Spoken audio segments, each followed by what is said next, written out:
Hey, I'm Hector, a 47-year-old Puerto Rican guy.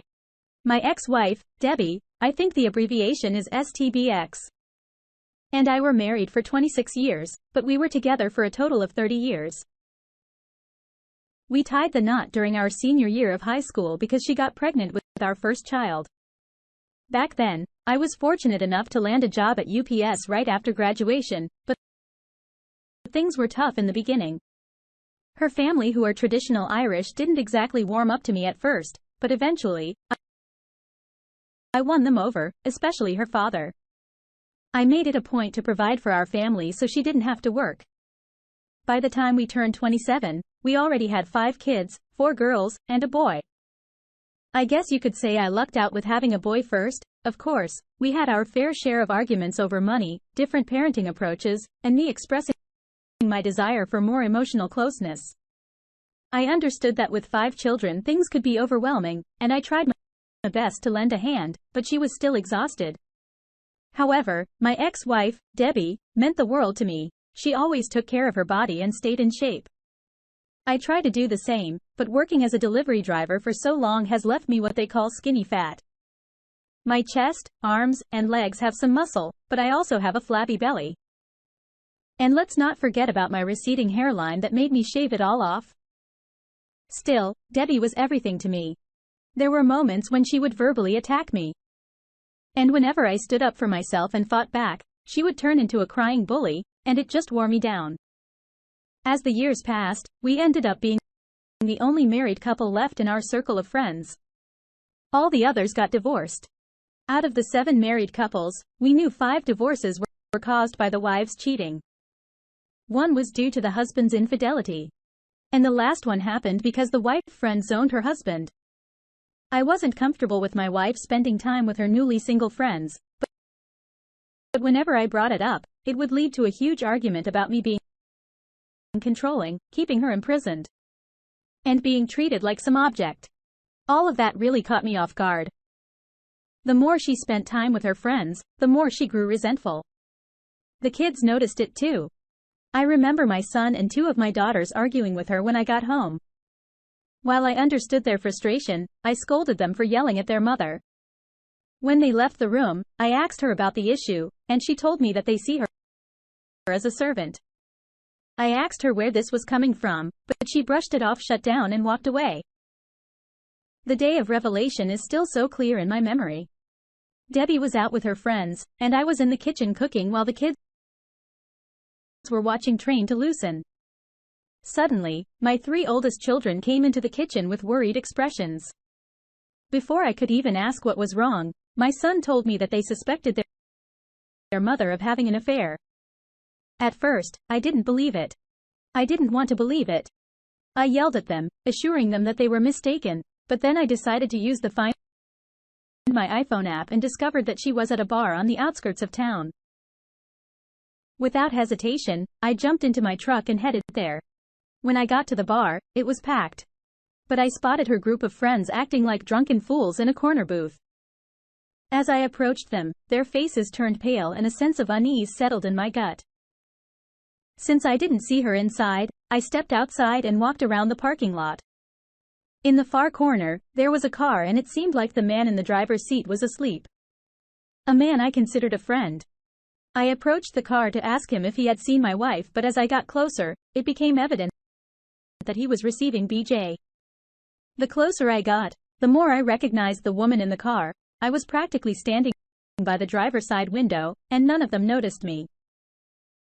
I lost control of my temper. I shattered the window, pulled him out, and I wasn't exactly civil. Debbie was screaming apologies repeatedly. I was shouting at her while kicking him. The police arrived shortly after, and I was arrested for offense and battery. I spent about 10 days in the county jail. I had to go to the infirmary because I thought I was having a heart attack, but it turned out to be broken heart syndrome. The news of my actions spread rapidly, and eventually my father-in-law bailed me out. He was almost in tears when I walked through those gates. He sincerely apologized to me for his daughter's behavior. During the ride home, he informed me that he had spoken to my manager and union representative to discuss the situation so that I could still keep my job. He mentioned that the kids had been staying with him, and Debbie was waiting for me at home. He knew what was going to happen, which is why he brought the truck. Turns out, he was rigged. When we arrived at the house, Debbie ran up to me in tears attempting to hug me, but I pushed her away so forcefully that she fell to the ground. She looked at me in shock. I told her to gather her stuff and get out of my house because I wanted a divorce. She tried to resist, but her father convinced her otherwise. About an hour after they left, my mother-in-law arrived with the kids. And I hugged them tightly. She also apologized for her daughter's behavior before leaving. Now in my state, there's a mandatory requirement for couples counseling before granting a divorce. Honestly, I think it's complete nonsense. I don't understand why I have to go through counseling when she cheated. During the counseling sessions, I just sat there listening to her nonsense. It was nothing but blame shifting, blaming our young parenthood and her desire for a wild lifestyle.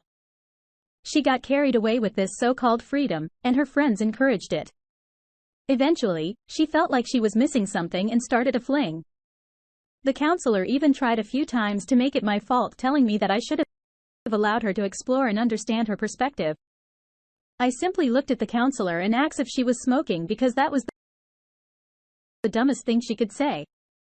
I asked Debbie how long she'd been cheating on me with him, and she admitted it had been going on for 4 months. She insisted he was the only one and that it was a mistake we could move past because of our history together. Curiosity and anger drove me to ask more probing questions. Who initiated the closeness?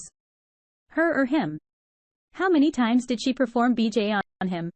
Did she swallow? Did they have unprotected closeness? Did he ejaculate inside her? Did they ever fall asleep together? Through her tearful stream of responses, she answered honestly, and I fell into a long silence. The counselor tried to talk to me twice during this, but I raised my finger to silence her. I thought about all the moments we shared before and during her affair. The laughter, the conversations, the closeness, and there was no hint of her being sad or angry. We were simply being ourselves. Finally, when I found my voice again, I brought up the times we were close during that period. I called her a 403, disregarding the counselor's attempt to correct me, and continued to hurl every insult in the book at her. Eventually, I told her she was tainted in my eyes. Once again, the counselor and Debbie tried to convince me that our history and relationship could overcome this mistake, but I didn't want to hear it anymore. It felt like they didn't care about my feelings in the matter. It was all about forgiving her and finding a way for me to move on and apologize to her for making her feel like a servant. So I made the decision to walk out. This contested divorce has been a tough and ongoing battle for the past 2 years. Debbie is still attempting to reconcile and get us back together, although I'm not sure why. Our conversations are strictly focused on the kids, and if she tries to talk about something else, I hang up on her. When it comes to family gatherings, I either avoid her or don't show up at all. Our oldest children have chosen not to communicate with her. And although I initially tried to encourage them to spend time with their mom, I now respect their decision. My in-laws visit my house regularly, and I know they've been trying to convince their daughter to finalize the divorce, but it hasn't been successful. My mother-in-law has been particularly harsh on her, calling her names and spreading gossip about her to their congregation. I had to ask her to stop because I didn't want our personal matters to become public knowledge in the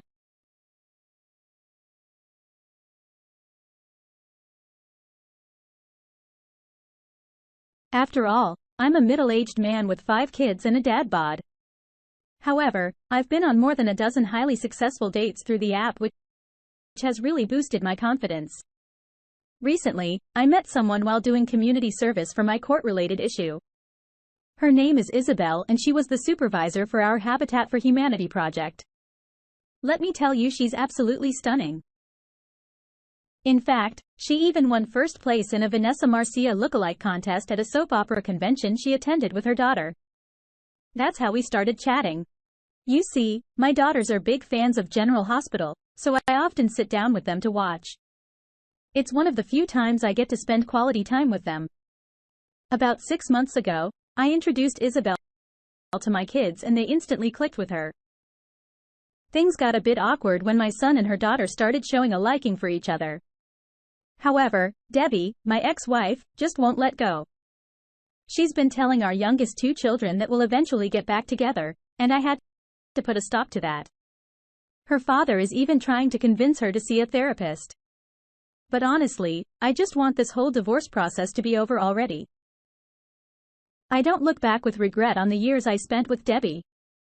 We have 5 amazing kids together, and I stepped up to build a life for our family.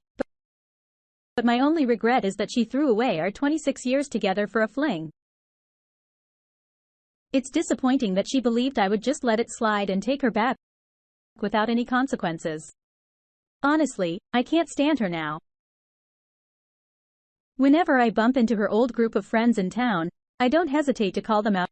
403 in home records instead of using their names. The love and respect I once had for her vanished when I caught her in that car. She'll always be the mother of my children, and that's it.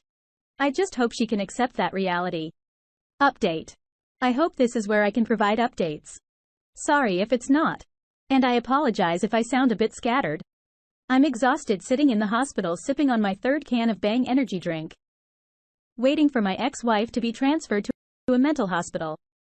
My daughters are back home. Isabel is sleeping beside me, and she hasn't left my side. My son has been with his mom since she left surgery.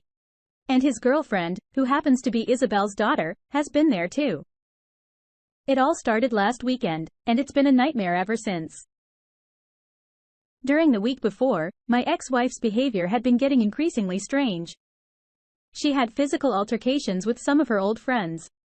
One of them ended up with a broken nose, another had a busted lip, and the last one got shoved out of a Circle K convenience store.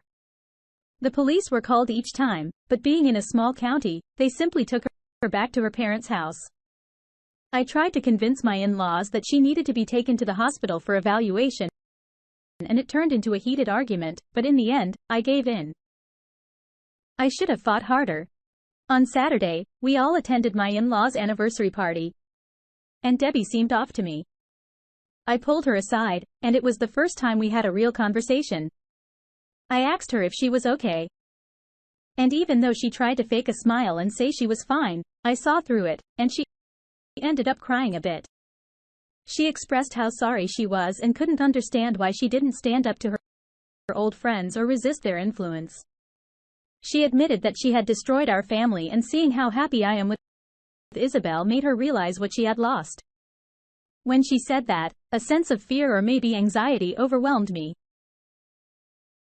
I should have continued to ask if she was truly all right, but I was caught off guard when Debbie formally apologized to Isabel for her actions and asked her to make me happy because I deserve a good woman. During the party, Debbie approached each of our kids, and I could see them reconciling with her. I'm not sure what was said, but they hugged and kissed her. They were talking and laughing, even posing for a few pictures. Isabel and I were having a great time, and for once, I entertained the idea of having civil conversations with Debbie. It was 3 in the morning when I received the call. My sister-in-law was screaming in panic. I could hear my mother-in-law crying, and then my brother-in-law tried to calmly inform me that Debbie had attempted to take her own life, and they were rushing her to the hospital. I hurriedly left the house in my pajamas. Isabel and my daughters didn't need to ask what happened. My side of the conversation painted a clear picture, and my daughters were deeply upset. Debbie had cut wrists and would have passed if her brother hadn't needed to use the bathroom in the middle of the night. When I arrived at the hospital, my in-laws were in a terrible state. She had lost a significant amount of blood and was undergoing surgery to repair her arteries. I should have called my kids, but my mind was preoccupied.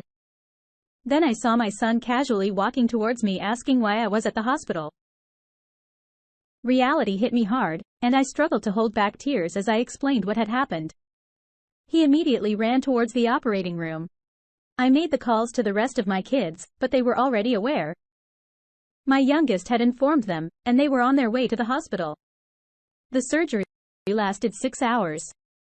Both my father-in-law and I donated our blood since there was a shortage of her blood type at the hospital. My son couldn't participate in the operation, but he observed the surgery. All of my daughters were emotionally distressed. My eldest daughter, in particular, kept dwelling on what could have been, what should have been, and what would have been. I urged her to focus on the present and not the past. My other 3 daughters were pacing anxiously. When my son emerged from the operating room, he reassured us that she would be okay. As I hugged him, he collapsed into my arms crying. I wanted to cry too, but I knew I had to stay strong for them. Late on Sunday, my mother-in-law discovered the final letters. Each of the kids received one, and I had a thick envelope with signed divorce papers and an 8-page apology letter. The letter, if emphasized that she was never truly unhappy in our marriage. She admitted to succumbing to peer pressure and feeling brainwashed by her so-called friends who made her believe she was just a servant. She expressed deep remorse for how she treated me, the kids, and for having the affair. That's the gist of it in my own words. When Debbie woke, she initially refused to talk and would just gaze out of the window.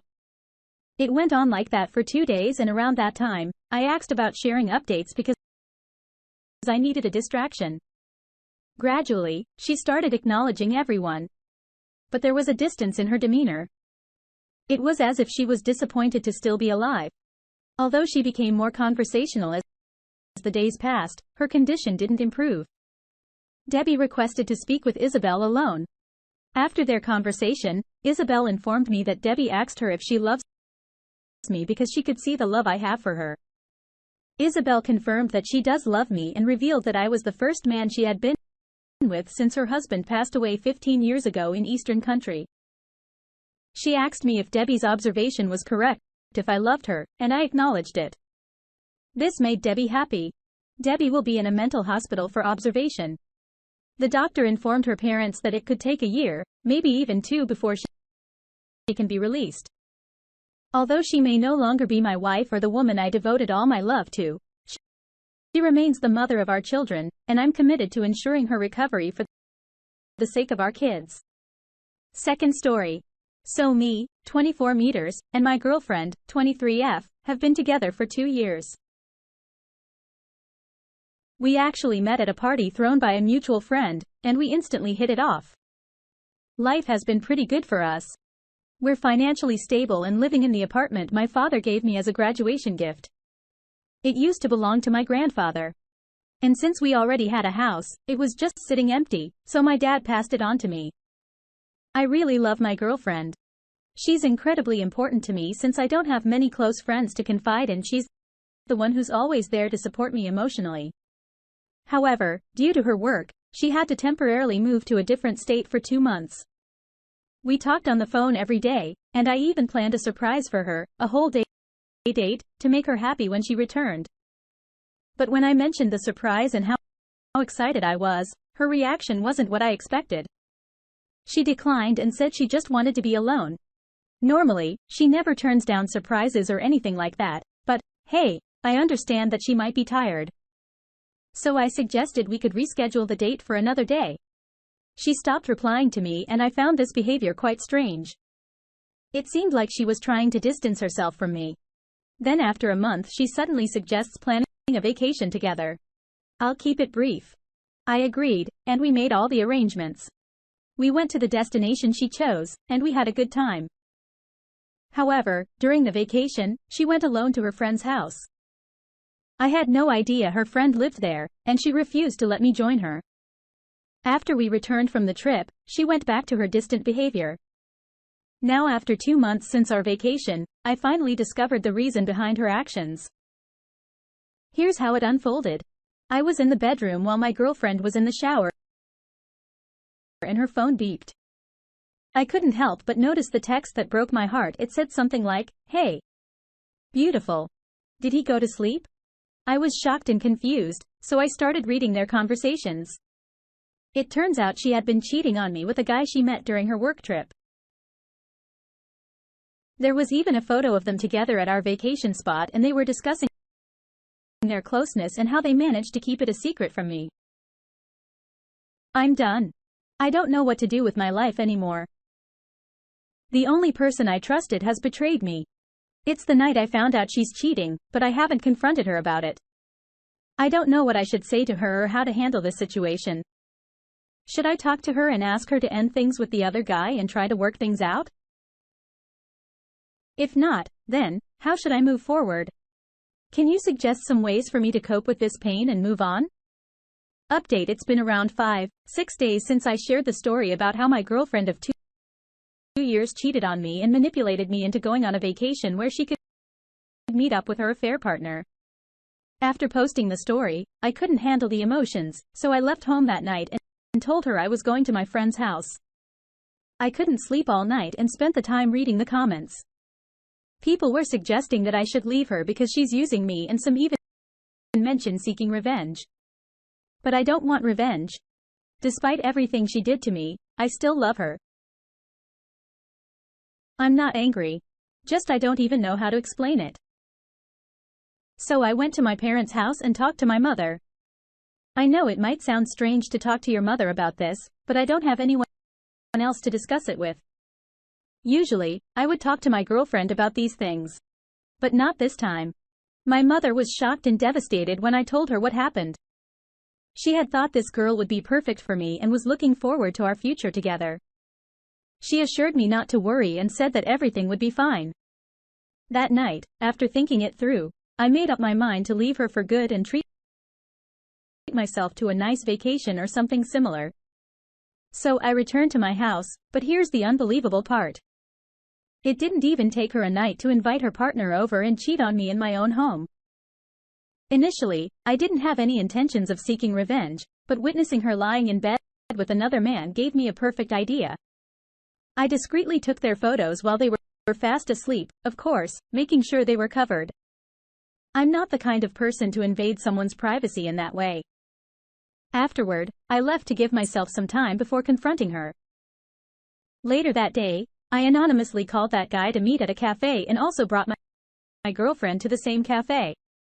You can only imagine the shock on her face. By the way, I want to mention that I took screenshots of their conversations. Now it's time for step 2 of my plan. Step 2 involves gathering information about the guy's background. I know it may not be entirely right, but I have a friend I met online who's good with tech stuff.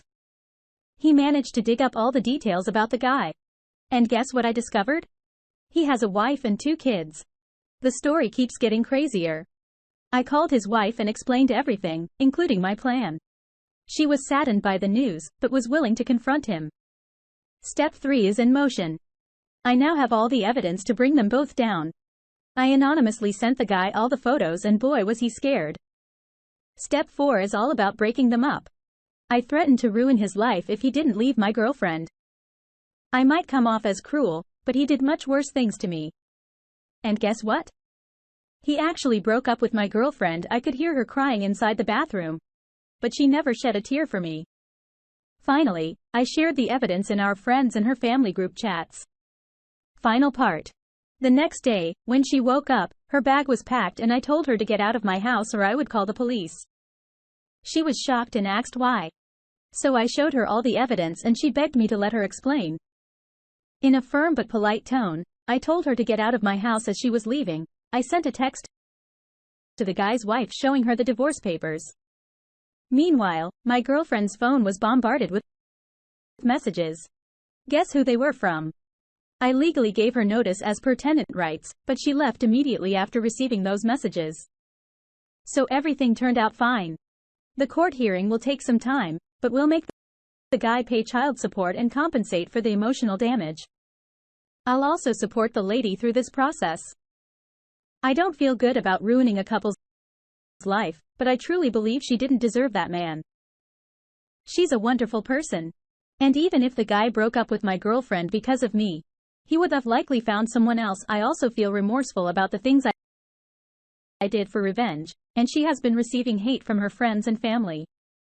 It's a bit saddening, but this wouldn't have happened if she hadn't invited him over the night I left. You might not agree with me, but I did what I believed was right. I saved one person's life. And I'll do everything I can to help the lady and her young children. Anyone else in my position would have done something similar. I want to thank you for supporting me and encouraging me to leave this toxic relationship. It'll take time for me to move on, but I'll definitely get there. I'll keep you updated on the divorce proceedings and how the lady and I are doing in a week or two.